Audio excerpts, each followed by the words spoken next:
HT news, India सच के साथ। डंकीन हिंगणघाट बंधारा बांधकामामध्ये अवैधरित्या उपसा उघड, महसूल विभागाची धडक कारवाई, रेती जप्त। हिंगणघाट तालुक्यातील डंकीन परिसरामध्ये सध्या सुरू असलेल्या बंधारा बांधकामासाठी औरंगाबाद येथील एका कंपनीला ठेका देण्यात आला। मात्र या कामात वापरण्यात येणारी रेती अवैधरित्या उपसली जात असल्याचं धक्कादायक वास्तव्य समोर आलंय। संबंधित ठेकेदार पियुष इन्फ्रा कंपनीनं कोणतीही वैध परवानगी न घेता स्थानिक नदी पात्रातून मोठ्या प्रमाणावर रेती उपसा करून ढिगारे तयार केले होते।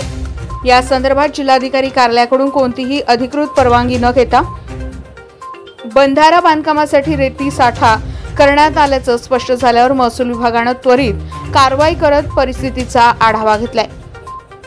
नायब तहसीलदार सागर कांबळे यांच्या नेतृत्वाखाली महसूल विभागाच्या पथकानं घटनास्थळी भेट देत संपूर्ण रेती साठ्यांवर जप्तीची कारवाई केली। महाराष्ट्र भूसंपत्ती अधिनियम आणि पर्यावरण संरक्षण कायद्यानुसार कोणत्याही प्रकारची रेती उपसा करण्यासाठी जिल्हाधिकारी कार्यालयाची परवानगी आवश्यक असते। मात्र पियुष इन्फ्रा कंपनीनं ती न घेता थेट उपसा सुरू केला होता। त्यामुळे कायदेशीर दृष्ट्या ही एक गंभीर बाब असून संबंधित ठेकेदारांवर गुन्हा दाखल होण्याची शक्यता वर्तवण्यात येत आहे। डंकीन परिसरातील ग्रामस्थांमध्ये या प्रकारामुळे संतापाची लाट आहे।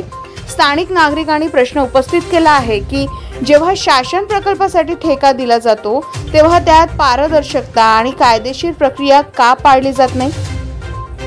तसेच भविष्यात अशी प्रकरणे पुन्हा होऊ नयेत यासाठी बांधकाम ठेकेदारांची चौकशी आणि नियमित देखरेख करण्याची मागणी केली जात आहे। सध्या जप्तीची कारवाई पूर्ण झाली असून पुढील कायदेशीर कारवाईसाठी महसूल विभागाचा अहवाल जिल्हाधिकाऱ्यांकडे सादर करण्यात येणार आहे। या प्रकरणात कोण दोषी आहेत आणि कोणाची जबाबदारी ठरते याकडे आता सर्वांचं लक्ष लागून राहिलंय। HT न्यूज मुख्य संपादक अब्दुल कदीर बख्श। ऐसी ही ताजा तरीन खबरों को पाने के लिए हमारे चैनल को सब्सक्राइब करें और बेल आइकन दबाना ना भूलें।